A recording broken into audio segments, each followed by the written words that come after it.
All right, there we go. We can start maybe. I think if the last bit actually sums it up. We need to go on a junk information diet. I think I've been doing that with Facebook. I look at Facebook once in 6 weeks, then jump out of it again. Only problem is I start forgetting everybody's birthdays and don't wish them happy birthday on time. Normally 2 or 3 or 4 days late. So, all right. It was quite an intense sort of analytic way he looks at the whole, every aspect of the situation of junk information really that we're being flooded with and what its effect is on society. I think we're seeing it to a large extent already. That's concerning. And I don't think we're reacting fast enough to correct the problems that's being caused. You would like to check in with a comment or a question? Pierre?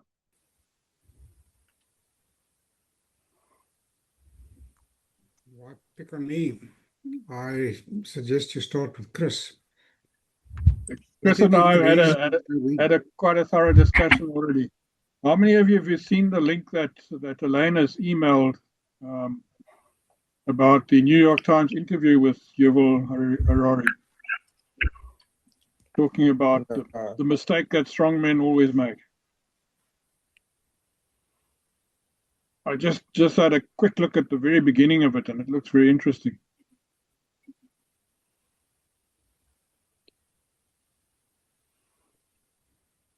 Peter Harvey. Go ahead. Sorry, Chris.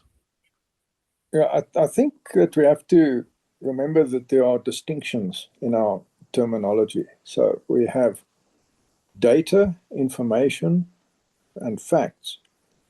And data is a fragment that presents us with some idea or concept, right?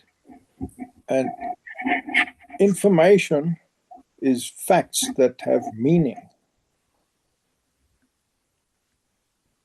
And beyond that, it can be true or false.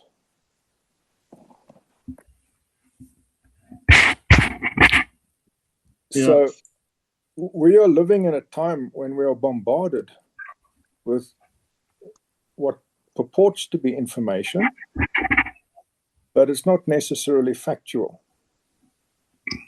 And this is shaping our thinking, and never before in the history of mankind has it been possible to influence so many people so easily.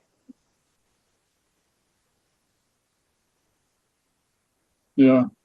Look, I love using AI. I did an exercise this morning which took me an hour, which would have taken me 3 weeks to do by hand. A whole analysis of a whole lot of documents and data, and drawing conclusions and drawing financial decision-making conclusions from it. You still need to verify things as best you can. I can't submit it to the relevant person as is without going through it. I mean, there were assumptions made on the price of diesel, for example, which I know is wrong. I've got to make some corrections to it, but that won't take long. Yeah. So the problem is one can get used to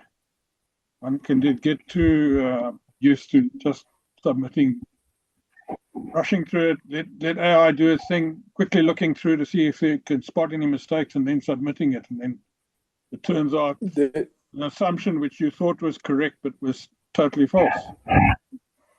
So you've got to. We've always been prone to intellectual laziness. You've got to use it in a way which you avoid that. We've always been prone to intellectual laziness. Now it is just so much easier to be lazy. Yeah. And nothing wrong with laziness. Laziness can be very efficient, as long as you don't take it too far. Certainly. So, does anybody see any action that's being taken to combat the bad influence that? Essentially, this is more about false information than AI, I think. I think that's more the topic of this interview presentation. Is this the end of this program, or does it go on again? Because I don't think we've got sufficient information to from this to make our own personal decision. It's quite right. AI will go. This is just Harari giving the kernels of his several books which he's written on these topics. I mean, you if you want to get into the full thing, you've got to read a few books. Quite right. But it gives you the essential information, and it's in a nutshell. I mean, I think what he did was very condensed. It's a lot to take in, actually. You know, virtually every word in every sentence was relevant information. Yeah, I think when your decisions or you make decisions, I'm sure all of us here was familiar with a programming language, the initial one called BASIC. Yes. They're all familiar with that, and you had to realise that you had to do things in steps, and you came across an area of the flowchart that you wanted to deal with, and you couldn't do it. You had to make a little subroutine and add that in.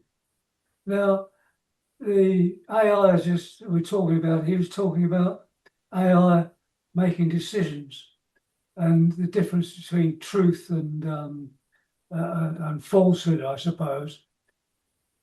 You only decide what is true and what is false when you've observed, because you can't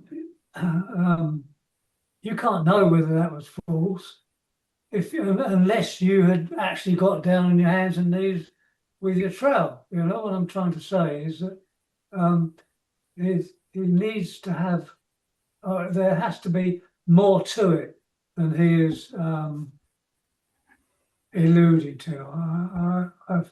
I feel that it's just advanced electronics, AI, and nothing to be. But he's using the possibility that it's dangerous. And I don't handle that. No. Yeah, I think that the sort of topic in this particular discussion of his presentation, he was talking about the use of AI to flood the media with electronic media with false information. So false, totally lifelike seeming photographs, videos, and so on, which appear to be the actual thing. They're so detailed and so true to life that it's very easy to be taken in by them. I mean, some are obviously so satirical and jokes and so on, but others are not so obvious. We've got two different cases. You've got people deliberately trying to push some agenda, and they will find whatever supports their contention, right? Whether it's true or false, it doesn't matter. All they want to do is to sway somebody's opinion so that they will behave in a certain way. But if you're to use AI responsibly, you can give it specific instructions, like say, all of the technical information should be derived from Wolfram Alpha or some such credible source, and you should say what has been inferred and what has been presented as fact, and if it's a fact, what is the basis of this, what's the source. You can ask it all those things, but most people won't. The exercise I did this morning, for example, was I actually uploaded 17 documents to it, and I said only use these documents for your analysis. So it's not using any fictional documents or fictional information to come up with the answers I was looking for. That's one way of doing it. So that is important. That's a good point. What was that? There's a dog barking. But you know, there are a lot of people on the roads behind the wheels of a car, and many of them have licenses. Few of them have any clue of physics. They have no idea when they're going to hit a limit somewhere, you know? And that's dangerous. But we do it because it's convenient, right? It empowers us. And I think this is the same sort of thing. It's a tool. Some people will know how to wield it effectively. Of those, some will do it honestly, and others will do it maliciously. Now, when you talk about maliciously, one thing we've got to watch out for is this is a wonderful tool for hackers. They take photos of you off Facebook and stuff like that, and maybe they can find some videos even, and they make a totally fake video of you sending a message to your chief financial officer of your company, telling him to make a transfer into an account and it's urgent or something. And that happens, and people have done it. They believe what they're seeing. Unfortunately, a lot of these criminals are incredibly ingenious. If they were to apply their brilliance to proper activities, the world would be a wonderful place. So yeah, it is a quite a frightening environment that we're in at the moment, where people can you are at risk all the time,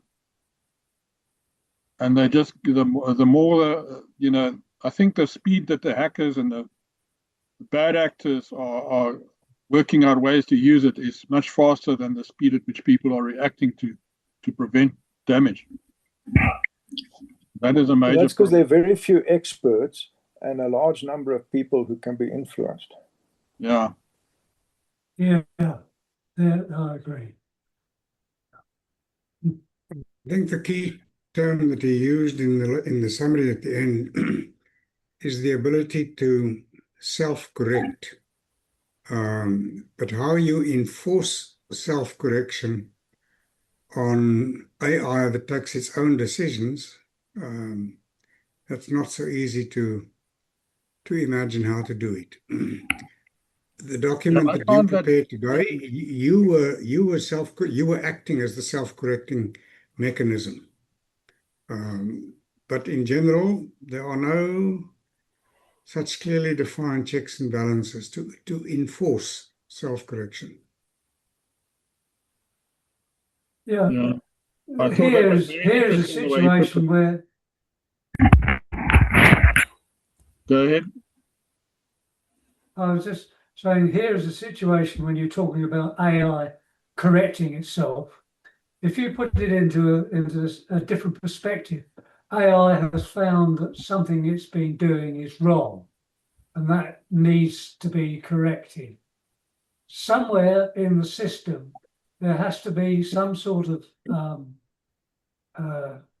series of commands which define what is right and wrong.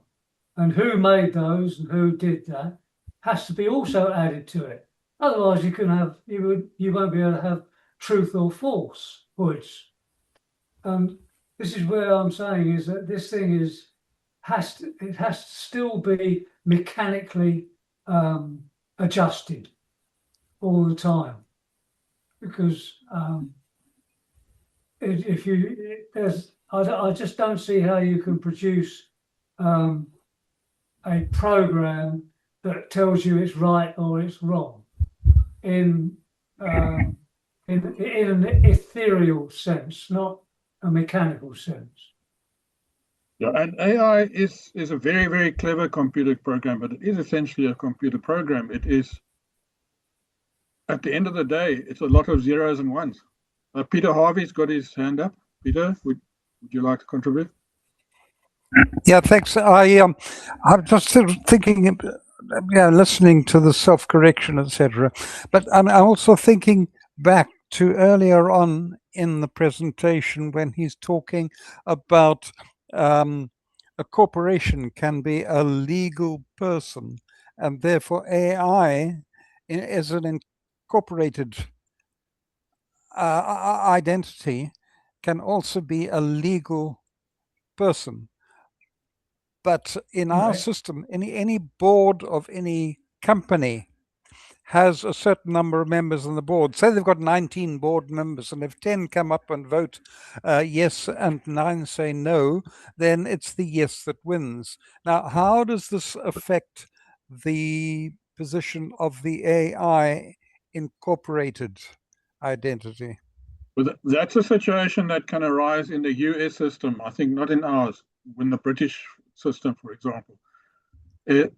In their system, a company has a legal standing as an individual and rights, same rights as an individual. And this, so what he was saying, it's theoretically possible for AI to create its own company, and if it needs board members, it can create its own board members of other AI companies, because they can be regarded legally as individuals.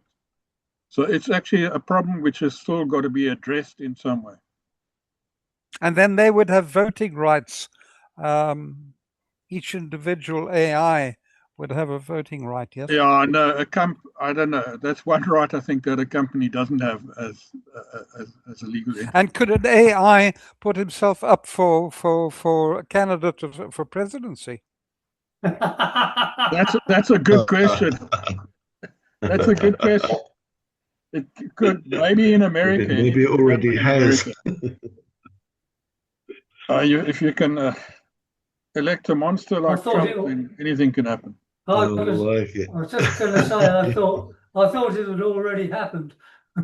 Yeah, I vote for Max Headroom. Or who? If you know him, you'll know why I say that. Max who? But Max Headroom. You must look for a video of Max Headroom, then you'll understand.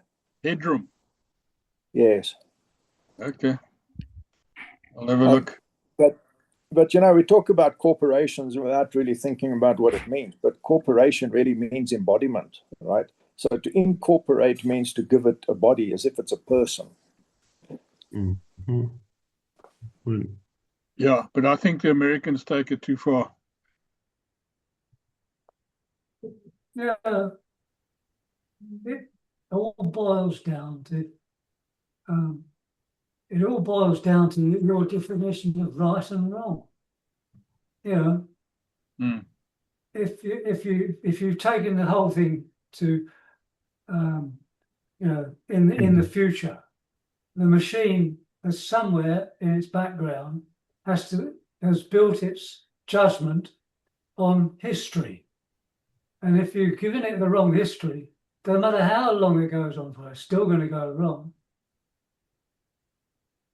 So I think if one looks for a common thread throughout his whole 45-minute talk, it is possibly that AI and information overload are creating a problem in self-correction, which normally operated had a system of self-correcting in democracies, but was less in the politics, the political implications are interesting that he raised. It's all very, very thought-provoking. I thought it was all very interesting. You know, you had to sit and listen to every word. It was all quite riveting, actually. Yeah, it was a very, very good talk.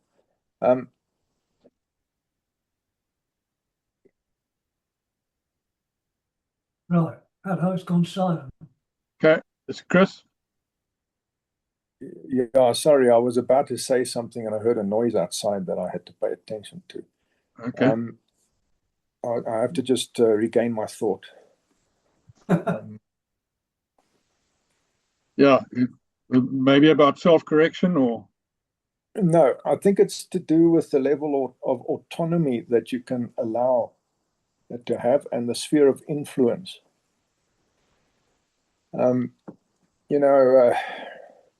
We have laws that impose checks and balances on human society, and they are flawed and they perpetually have to mutate or change according to new circumstances. I mean, 20 years ago, science fiction authors would be writing about what we're discussing, But for the average person, this was sort of beyond their dreams. It was nothing And now to it's reality. even think about. And now it is the reality. And so these things can be good actors or bad actors. And that depends on who put them together and how they're being wielded, in the public sphere. And so it's really very easy. You alluded to sort of identity theft, right? But they can be used just as a confidence trickster can, sort of bulk you out of your life savings because, you've been promised something that's so enticing. This can be used to do that as well. And, it never sleeps. And you can just keep adding processing power, and you have a range of influence that covers the globe. It's not just the person next door that you can affect. So this is an unprecedented level of change, I think, in a very short space of time. Yeah, the number of spam emails that one's getting nowadays, and the ones that are supposed to be from the security division of a bank and so on, they are so realistic, and they know everything. They know who the real person is at the bank from the fraud division. They know all about him. They know what his phone number is, and they make their phone number appear as if it is his phone number. But meantime, it's just like a sham thing. And they're getting incredibly clever nowadays. It's just unbelievable. So yeah, it's a matter of, I suppose the lesson in all this is we need to be elastic and adapt as we go along to do all the corrections that are required to prevent this from getting out of hand. And I'm not too confident that we can. I think in the last 10 generations, each has faced an analogous situation where they have built something technological or societal, as the case may be, that when they got to our age of retirement, it was now out of their hands, and younger actors have entered the fray, and then they've been dismayed by the change around them, of which they were partly, at least, the architect. And I think we're in this situation right now, where people of our age, especially those of us who worked in the technological industries, are sort of reaping the whirlwind. Yeah, it's a tool. It's a tool like nuclear fission. You can use it to make a bomb, or you can use it to generate nuclear power. Mm-hmm.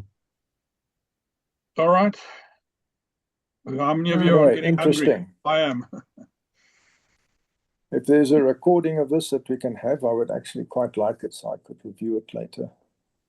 Yeah, look, I've got this or transcript. Yes, obviously you've got the YouTube link, but the transcript is much easier to go through quicker. Yeah. So that will be sent off. And there's a recording of this discussion as well. Yes, and I'll put that on the ASA notice board. All right. Any further comments before we wind it up? I have quite a few comments, but basically one point is as long as we have the power to switch it off, there we go. If we realize that it is fake and not real. Mm-hmm. But anyway, that's the crux of the matter. I think. Don't know. We won't have a kill switch all the time, because the stuff will escape into the interwebs and take on a life of its own. Yeah. That's right. The AI will find ways to infiltrate and preserve itself. Mm. Yeah. And it'll steal power. It'll organize power from any source. So it's until somebody comes up with an off switch, the world isn't ours anymore. So I think even Elon Musk said I think that is the great danger. AI will get to a point where it realizes it doesn't need humans anymore. There we go. Yeah. So don't say too much. So Yeah. don't say that too loudly. No, thanks very much. Okay. Good. Lovely. Cheers. Thanks very much. Yeah. Cheers, We Wolf. leave you Good with night. the nightmare. That's good. Thanks. Derek, Thank you thanks, very much, Chris. everybody. Cheers. All right. Cheers. Good night. That's all. Yes, Right. thank you very much. Good night.